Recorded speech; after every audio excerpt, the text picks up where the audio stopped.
morning's here. Hello, everyone. Good morning, and welcome to the Disney Morning Show. I am Kyle. I am the editorial director at Laughing Place, and I am joined by Luke. Hi, Luke. Hi, how's it going? It's going pretty well. You're not Doobie. You're today's fill-in. We'll have I another yeah, fill-in tomorrow. a That's different also fill-in, a that's how we do different it. bearded fill-in. But before we get to the start of the show, let's say some hellos to the people. Yes, hello to everyone coming in right now. We got Nikki B wanting everyone to hit that thumbs up. Not us. Um, I don't know if I yeah, can. yeah. Gio saying howdy, Genie Plus Plus saying good morning, and Fred Ramirez saying greetings to me and only me. Well, you're special today, so that's fair.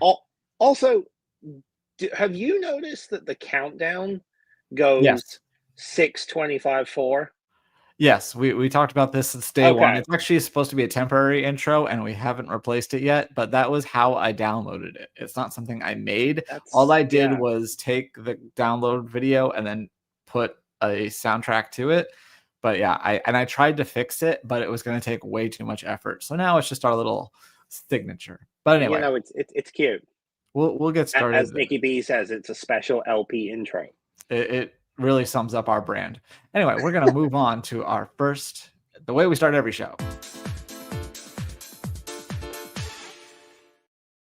So when we did the show on Monday, the stock price was at $123.45, and we're going to check it now, but I forgot to add Luke. Oh, no, we're both here. Look at that. And I can add that. Beautiful. That was a fun surprise. 122.85. So down a little bit. Looks like it's down 0.5% on the, or 0.5% on the day.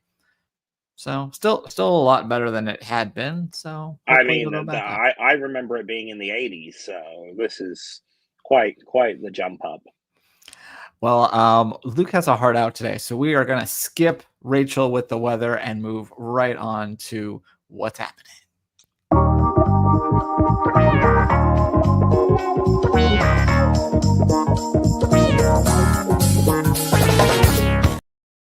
And Luke, the first thing happening is this morning we got some news about the upcoming Epcot International Food and Wine Festival, and more specifically, the Eat to the Beat concert series. That's right. It's back for another year. All of your favorites, or at least maybe one of your favorites. I will say I knew 18.5 of these. I've at least heard of 18.5 of these artists. So let me go through these. These start on August 29th. They go through November 17th. Joey Fatone and Friends. That's always a fun show. Lance Bass might show up. You never know who else will stop by. Mercy He is Me. a friend. What? He is his friend. He has a friend, yes. Yeah. KT Tunstall, Toby Mac, Starship featuring Mickey Thomas. Don't know how to say it. Basiolos. Sheila E., Ben Rector, Tiffany, Jesse, and Joy, the Baha Men. And they'll let the dogs out. TBD, that's one of my favorite bands. We don't know who's performing in those 2 dates. The Wanted 2.0, this is where I get my 0.5 from, because I've heard of The Wanted. I didn't know that there was a 2.0 version. Gotcha. Okay. It looks like it's, I did a little research. It's two of the members. Unfortunately, one of the original members of the boy band passed away. So I guess just two of them are going on tour, and they're calling it The Wanted 2.0. That's what I was able to gather. Anyway, The Fray, Hanson, I guess. A favorite. I know lots of people love to go see Hanson at Epcot. Hoobastank, Smash Mouth, Big Bad Voodoo Daddy, Boys to Men, David Archuleta, Jordan Sparks. So back-to-back weeks of American Idol contestants, and Bowling for Soup and the Beach Boys, which it says is new, which they are new to Eat to the Beat, but they've performed at other Epcot festivals, and they are performing at Walt Disney World in the Kokomo video, because that was shot for a 4th of July special in 1988, 7, something. I don't know. Is that the actual Kokomo video, or is it just like an extra performance? That is the actual Kokomo video, but the part where they're in front of the Grand Floridian is mostly just lifted. They must have shot it at the same time, because if you watch whatever 4th of July special it is, which you can find on YouTube, hosted by Mark Summers. They're performing. They do a performance with the Fat Boys. They do Wipeout, and then they do Kokomo, and it's the same thing. Stamos is on the drums, and Yeah, so anyway. that's what Gio said. Wonder if John Stamos will show up with the Beach Boys. Exactly. So it should be a good time. Pretty good lineup this year, I have to say. I'm very curious about the TBD, but I know a decent number of these bands. Bowling for Soup should be a lot of fun. They do the Phineas and Ferb theme, so I'm sure that they'll play that live. And that will it should be a definitely good time. happen. And then there's going to be dining packages on sale. I don't have the exact date, but it's in the next couple weeks. So if you're interested in going to one of those shows and you want reserved seats, be sure to check out that. Luke, let's talk about Dancing with the Stars, or should I say Dancing with the Synergy? I was going to say this is quite a hard pivot into a different kind of news story, but yes, two of the Mormon wives from the Secret Lives of Mormon Wives, which has become a huge show for Hulu, will be going to Dancing with the Stars on the new season. Jen Affleck, and no relation to Ben, even though they said there was a relation to Ben, but apparently there isn't. That's a whole drama thing in the show. And then Whitney Levitt, who was the villain of season 1. No relation to Joseph Gordon-Levitt, I assume. No, but I guess he's not as famous where that they felt like that was something worth bringing up. But yeah. Secret Life of Mormon Wives, oddly entertaining show. I've heard second season. Yeah, second season is now streaming on Hulu.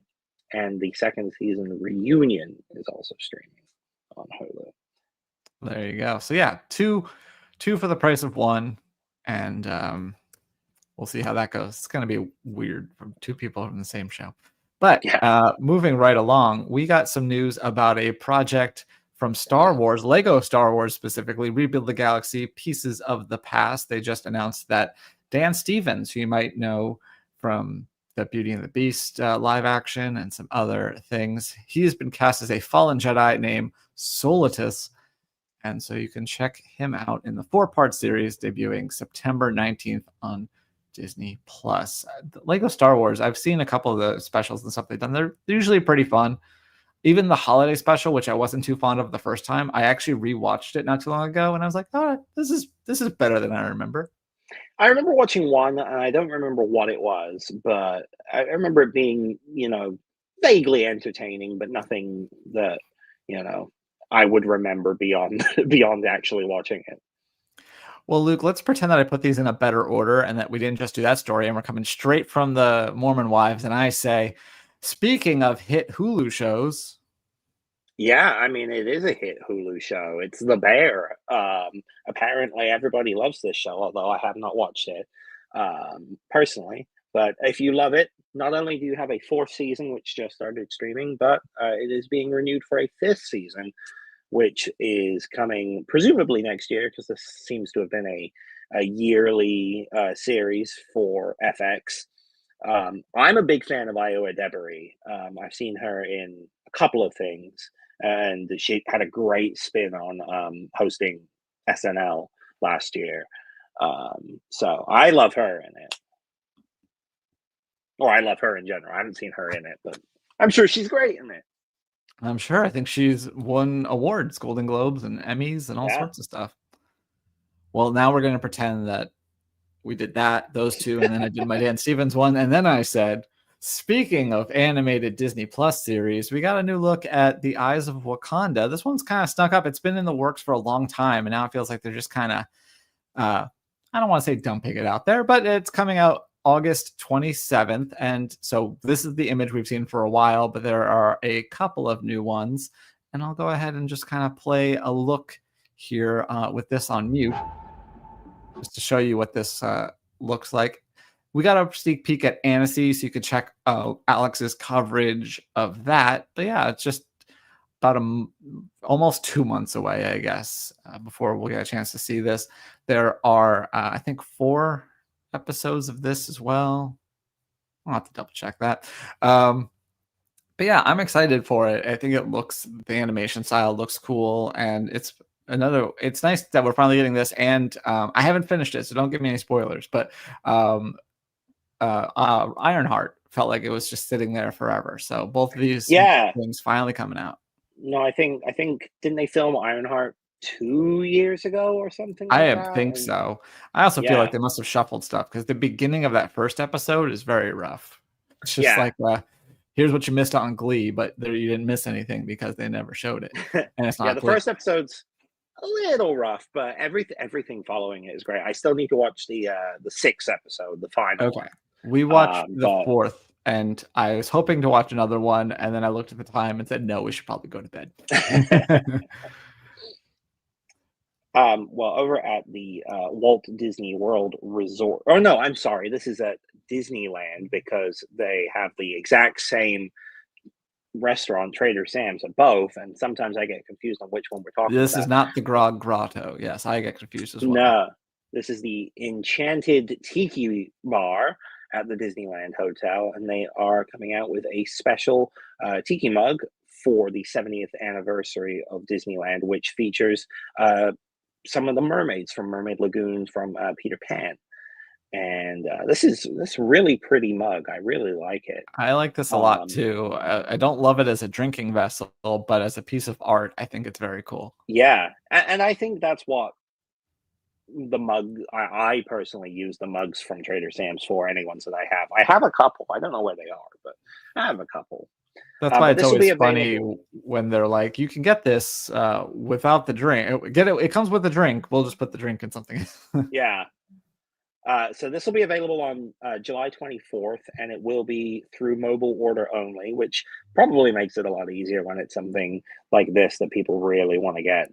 And it will be retailing for $80, and mobile orders can be placed as early as 6 a.m. on July 24th, with pickup available from 8 to 5. There you go. So yeah, I wonder if Jeremiah is flying out just for this. It seems like a thing he would do. Yeah, it does seem like a Jeremiah thing. Maybe I'll place an order with him. But Hulu, we got a release date. We knew this was coming up relatively soon, but it's kind of a spin-off of Welcome to Wrexham called Necaxa. Sorry, my Spanish pronunciation. This is a city in Mexico. I'm gonna say Necaxa. That's a way better way to pronounce this. Wow. Yeah. Necaxa. See, I moved from California. I forgot how to say Spanish words. I'm like, pass the tortilla. And so anyway, just like Rob McElhenney, now Rob Mack, and Ryan Reynolds purchased the team in Wrexham. Eva Longoria purchased. That sounds weird when you say purchased. Invested in this this football team, and so it's going to be documenting that. This will premiere August 7th at 9 p.m. on FXX, but then it'll be available on Hulu the next day and also internationally on Disney Plus. So yeah, it should be an interesting series. Yeah, I believe it's going to be bilingual as well. Yeah, because believe it or not, they speak more English in Wrexham, Wales than they do in the name of although it might be a little easier to understand the Spanish than it is to understand some Welsh. And before we move on, I have a question from Christian who asks if I'm excited for Rock and Roller Coaster, and I'm gonna guess you mean the Muppets version, and I am tentatively very excited. I love the Muppets. I hope that they do a good job with this, and after another remodel that we're going to talk about in just a little bit, I'm pretty optimistic. I feel like this one's really just going to be about the pre-show and the music on the ride. Yeah, if that, like the ride, though it's consequential, you're going quickly. It's just some glowing things. I don't think that's going to really matter, but I think if they do, just replace the Aerosmith part of the pre-show and the whole queue, like that's going to be fun. Yeah. You could have like a really awesome pre-show part, and then the ride will be inconsequential in my opinion. But yeah, I think that's fine. We'll find out. Anyway, let's move right along. And I've had my share of bad reviews. I still remember my first good one, though. Everything else in this production of Our Town was simply terrible. Joey Tribbiani was abysmal. And speaking of abysmal, I don't know. Which could be true for this movie. It's partially true, yeah. So Benji, we're reviewing a non-Disney movie because it's got some theme park connections. He went and saw Jurassic World Rebirth, and I will read you his title and his last couple of paragraphs. His title is "The Dinos Shine While the Story Falls Short." So that gives you an idea of how he felt. Dinosaurs will always be awesome, and for that reason alone, Jurassic World Rebirth makes for solid summer entertainment. Sorry, but while it nods to the spirit of the original, it doesn't quite find a fresh way to evolve the franchise. Presumably, another Jurassic film is inevitable. Hopefully, the next installment not only respects the tone that made the series iconic, but also finds a true new story to tell. And he gave Jurassic World Rebirth 3 out of 5 stars. But Steven heard it's really good. Doobie really liked it. He said it's not a good movie, but he enjoyed it. It sounds kind of like maybe it has elements of like The Force Awakens, where it's maybe a little too reminiscent, like a little too many references, and it doesn't have its own thing. But that's why people like Force Awakens in a way. Like, it's got these fun moments, and there's some new stuff there. It sounds, I don't know. We'll see. But another review I wanted to talk about is Test Track. Let me put up this photo. That's what the one we need. And we'll get, after this, we'll have Luke's reaction. But this is an attraction review from Jeremiah. He says, updated Test Track at Epcot combines nostalgia with, quote, parentheses, near future focus. He says, overall, I think this is a fantastic update that breathes new life into one of Epcot's flagship attractions. In a way, you could say that this edition combines goals and ideas of Test Track 1.0 and 2.0, but in a way that feels completely fresh. Plus, this new Test Track doesn't just look towards the future, it invites guests to imagine how they might be part of building it. In other words, it's pitch perfect for Epcot. Luke, you also had a chance to ride this, and what are your thoughts? Yeah, I was very impressed. I'd seen a few things going into it, so I wasn't completely in the dark, but just walking up to the attraction and into the building, it automatically feels a little bit more Epcot. It's very sleek. The inside, the queue is very open and airy now. It feels a lot nicer. I really like that they got rid of the pre-show element, because that was a little old hand at this point. So you're just straight through, very entertaining queue, lots of fun stuff to look at. And then the ride itself is great. I love that it has music throughout most of it. It really adds like that extra vibe to it. A fun little nod to It's Fun to Be Free, and some really impressive effects like that giant projection as you're about to go outside. That is so cool. Yeah, it's really cool. I haven't made my mind up yet, because I really like Test Track 2.0. I like the like Tron vibes of it, but it might take a couple more rides, but this might be the best version. There you go. Yeah. Well, that'll officially open later this month at Epcot. And right now you can check out a full video of just Tron 3.0 or Test Track 3.0, or you can watch a side by side. We dug up even a 1.0 video from our archives, and you can watch how they align, because it's the same track. So they match up pretty well, and you can check that out. But we're going to speed along because we only have a few minutes left. And the rest. First up, and the rest, Disney Dreamers Academy is coming back for 2026. And if you know somebody who would like to apply, applications are now available. So they get thousands of applications and they choose 100 students. This is the 19th year for Disney Dreamers Academy. And they'll enter using essay submissions and personal stories. And then they'll get a chance to potentially go to the Academy, which is over a weekend at Walt Disney World. Mentors, you might get to meet Doobie there. You never know. So if you know someone who wants to apply, DisneyDreamersAcademy.com, send them on over there. And then if you're a Gravity Falls fan, we got a new release coming up. This is a lo-fi album of some of the score. It's available for pre-order through later this month, and it'll ship in the fourth quarter of this year. I love the art here, kind of paying homage to that girl on all the playlists that you find on YouTube. and this cool green vinyl. So yeah, Just missing a cat. yeah. Yeah. So if you want Gravity Falls beats to relax and study to, you can pre-order that through July 29th, and the album is going to be $31.99, presumably plus shipping. Well, from an old Disney animated series to a new one, one actually that will be more of a live action hybrid. We've got the first cast members for a new Oswald the Lucky Rabbit TV series that's being developed by Jon Favreau, the guy behind Disney Iron legend Jon Man. Favreau. Yeah, Disney legend Jon Favreau. Behind Iron Man, behind The Mandalorian, Ahsoka, a couple of other things. But yeah, we got the first 3 child actors. You might recognize the kid on the left from Star Wars Skeleton Crew. And he also did a voice in Encanto. And then the girl in the middle is from Raven's Home. And then the And I think kid she's on the also right. on Mixed-ish, right? On what? Mixed-ish? Maybe. I'm not sure. I think so. I The believe short-lived you on Blackish that. spinoff about young Yeah. Rainbow. That's right. I forgot. I knew about, was it Grownish? That was the one with the daughter, right? Yeah, and then they were supposed to Yeah. have Oldish, and I don't know whatever happened to that. But anyway, It just started becoming too much ish.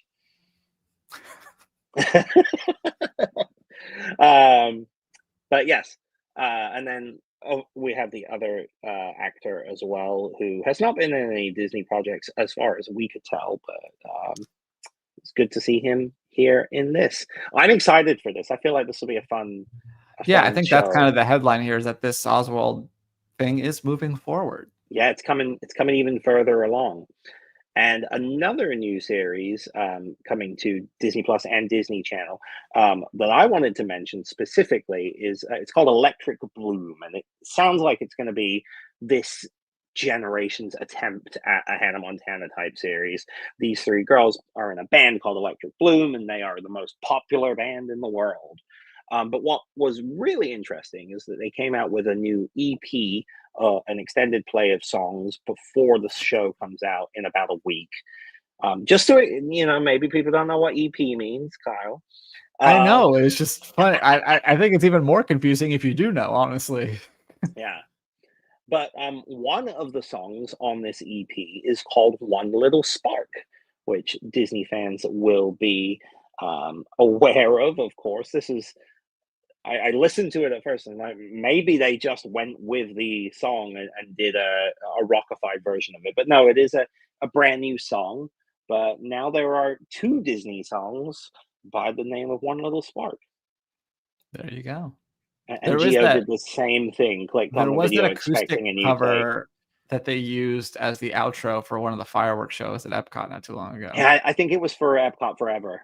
Okay. And I think it was also used in like a Celebration hospital commercial. Anyway, let's move along.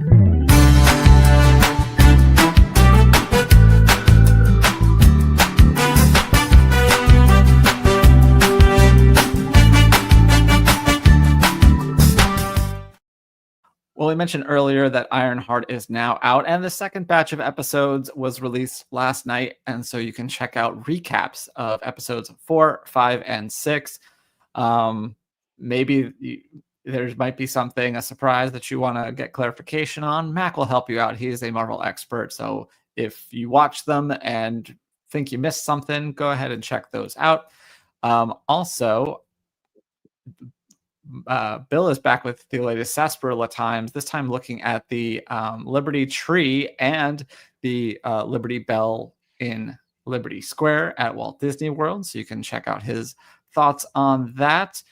We also have a recap of the first episode of the new ESPN show that's on Disney Plus called Vibe Check. Rebecca checked out the first episode on Monday and kind of went through some of her thoughts and then also what the format of this first episode was. The second episode will be today, I believe. They're every Monday, Wednesday, and Friday. I don't know if they're doing one on Friday for the since it's a holiday, but that's a weird time to schedule. I was gonna say weird week to launch it. Alex, meanwhile, since we cannot get enough Stitch, did a piece looking at the combination of puppetry and VFX they used for the live action Stitch. And this photo is just very interesting to me, so I wanted to share that. So yeah, you can get a closer look at the behind the scenes of that over on Laughing Place. And then we also, speaking of Stitch, Tony just did a Stitch quiz. So if you're going to be missing Disney Trivia Live this Saturday, since he's not doing it, you can go ahead and take this quiz, since we have a new quiz engine that is capable of doing such things. Tony said that this was an easy quiz in his mind, and it is absolutely an expert level quiz. So go into that. It's not easy. I only got 6 out of 10. So. And speaking of quizzes, Luke, let's just jump ahead to your quiz and do This Day in Disney History. All right, sir. Are you ready? I'm ready. All right. On this day in 1947, someone was born. I didn't think he had any Disney credits, but apparently he appeared on an episode of Hannah Montana playing himself. But he is much more well known for an HBO series where he also plays a version of himself. John Malkovich? No. That was a pretty decent guess. No. Yeah, no, that's not an HBO series. Plays a version. I don't know why Steve Buscemi is coming into my mind. No. He's the co-creator of one of the most famous and well-liked sitcoms of all time. And I stupidly kept the comments up. It's okay. But yes. And I did know this. I remember this because I think I've seen the clip, but it's Larry David. Yeah, Larry David was on Hannah Montana. I watched the clip. It looks like he's at a restaurant trying to get a table. They tell him to wait, and then Hannah Montana walks in and gets a table right away. And he's angry about it because that's what he does. A great way to put Larry David in a child-friendly setting. On this day in 1967, several attractions opened at Disneyland. Can you name at least 2 of them? Well, I'm going to say it's probably the new Tomorrowland for 1967. So the People Mover, Adventure Through Inner Space, maybe. I don't have that one listed. Okay, maybe that opened later. Carousel of Progress. What else was a new Rocket Jets? Rocket Jets. Yeah. You got one more attraction. One more attraction. It's okay. You've Circle already Vision. Yeah, Flight to the Moon. Oh, okay. And then Tomorrowland Terrace also opened that day. So Okay. Big day. Yeah. This day, And it's all 1980. still the same today. 1985, an actress was born. Her credits include High School Musical and Phineas and Ferb. Ashley Tisdale. Ashley Tisdale. On this day in 1986, a film. Is she 40? Yeah. Oh my God. She's a year older than me, apparently. Oh my gosh. This day in 1986, a Disney animated film was released in the U.S. Yeah, I was going to say it has a different title where you're from. Yes. Such a different title. Basil the Great Mouse Detective. This day, 1986, a Disney legend was born. You can see her this summer. 1986, you said? Yes. Miley Cyrus? No, you can catch her in a new movie this summer on the big screen, maybe next month. She's a Disney legend. She is a Disney legend. She's in a movie next month. The movie next month is a sequel to a movie she was in many years ago.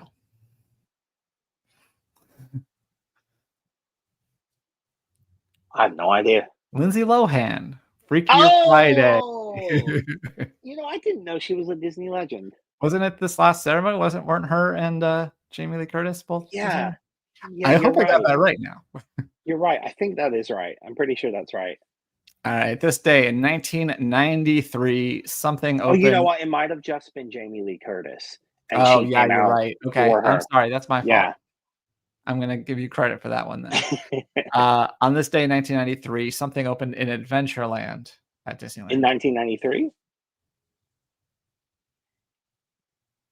Aladdin's something Oasis or Aladdin's Oasis. Yeah, the dinner show. Okay. 'Cause it's a couple Or- years early for Indiana Jones. Right. 2010. Something returned to Epcot, an attraction. Oh, Captain EO. Yes. And finally, this day in 2017, something closed at Walt Disney World, or had its final operating day, I should say. In 2017. Yes. Great Movie Ride, I think, was like into final It's not in a theme park. Oh, Disney Quest. Disney Quest, yeah. Man, the timing of Great Movie Ride closing like a month after Disney Quest, that blows my mind. I feel like Disney Quest has been gone way longer than the other two. Yeah. Well, that'll do it, everybody. Gotta get Luke out of here, but we will be back tomorrow. I'll be back with, I'll let you guess who I'll be back with. But It's we'll not do another me. morning show. Exactly. We'll also, in about an hour. Is it an hour? I think so, yeah. I think so too. Hour, we'll have Jeremiah live from Islands of Adventure at the Universal Orlando Resort in celebration of Jurassic World Rebirth. He'll be checking out that park. So be sure to tune in. Then ring the bell so you know whenever we go live, and we will see you tomorrow. Bye, everybody.